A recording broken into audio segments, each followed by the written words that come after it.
हेडलाईन्सचे प्रायोजक आहे NBC bearings, लांब पळण्यासाठी। शिंदे गट लोकसभेसाठी 18 जागांचा प्रस्ताव देणार। शिंदे गटाच्या लोकसभेच्या जागांसंदर्भातली एक्सक्लुझिव्ह माहिती।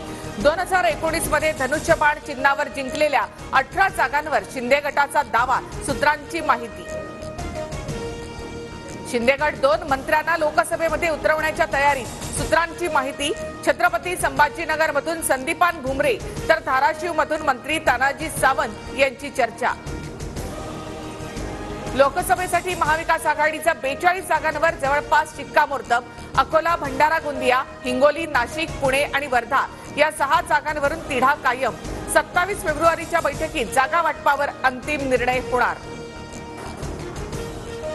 पक्षाने आदेश दिल्यास भंडारा, गोंदियातून लोकसभा लढणार, नाना पटोलेंचं विधान।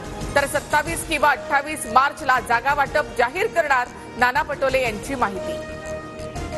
महाविकास आघाडीतील 3 पक्षांचं जागा वाटप आधी होईल, त्यानंतर आमच्याशी चर्चा। 27 तारखेपर्यंत महाविकास आघाडीने वंचितबाबत निर्णय कळवावा, प्रकाश आंबेडकर यांची प्रतिक्रिया।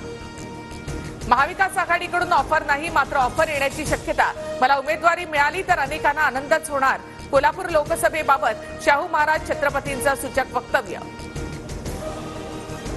भाजप महिन्याच्या अखेरीस लोकसभेच्या 100 जागांसाठी उमेदवार जाहीर करण्याची शक्यता। 2019 मध्ये गमावलेल्या 160 जागांवर भाजपचं विशेष लक्ष। भाजप 34 जागांवर लढण्याच्या तयारीत, त्यामध्ये शिंदे गट आणि अजित पवार काही बोलू शकत नाही। दिल्लीचा निर्णय यांच्यासाठी अंतिम असतो, विजय वडेट्टीवार यांची टीका।